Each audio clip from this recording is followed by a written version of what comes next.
မင်္ဂလာပါရှင် ECC Myanmar မှာကြိုဆိုလိုက်ပါတယ်ကျမကတော့ Valerie ဖြစ်ပါတယ်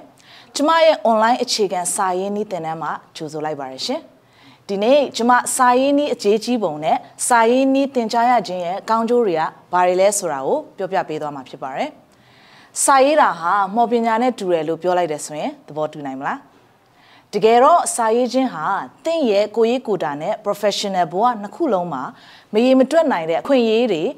ဝင်ရောက်ဖို့အတွက်တကားဖွင့်ပေးနိုင်တဲ့ကျွမ်းကျင်မှုတစ်ခုပဲဖြစ်ပါတယ်။အဲ့တော့ကျောင်းသားဟုတ်မဟုတ်ကိုပူကောင်းအောင်ထုတ်ပေါ်ခြင်းတဲ့လူဆိုရင်စာရေးတက်ဖို့သင်ယူခြင်းဟာမဖြစ်မနေလိုအပ်ပါတယ်။ဒီသင်တန်းကိုတက်ရောက်ခြင်းအပြင်တင့်အတွေးအမြင်တွေရှင်းရှင်းလင်းလင်းတီထွင်ဖန်တီးနိုင်ဖို့အတွက်လိုအပ်တဲ့ယုံကြည်မှုနဲ့ကျွမ်းကျင်မှုတွေရရှိမှာဖြစ်ပါတယ်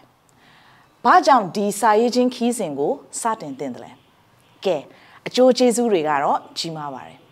ပုံမကောင်းမွန်တဲ့ရေးသားနည်းကတင့်အဆင့်ကိုမြင့်တင်နိုင်ပြီးတော့အသက်မွေးဝမ်းကြောင်းတိုးတက်စေတဲ့အပြင်ကိုရေးကိုတာဆက်ဆံရေးကိုပါမြင့်တင်ပေးနိုင်ပါတယ်။တင့်စိတ်ကူးကိုအသုံးပြုနိုင်ဖို့လည်းအားပေးနိုင်ပါတယ်။ဇလန်းတွေဇက်ကောင်တွေနဲ့စွန်စားခန်းတွေကိုတီထွင်နိုင်တဲ့တင့်ရဲ့ဖန်တီးနိုင်စွမ်းအတွက်လည်းကစားကွင်းတစ်ခုလိုဖြစ်နေပါလိမ့်မယ်။အဲ့တော့စာရေးခြင်းဟာတင့်ရဲ့ super power ဖြစ်လာနိုင်တယ်ဆိုတာကိုသတိရလိုက်ပါ။ကျေးဇူးတင်ပါတယ်။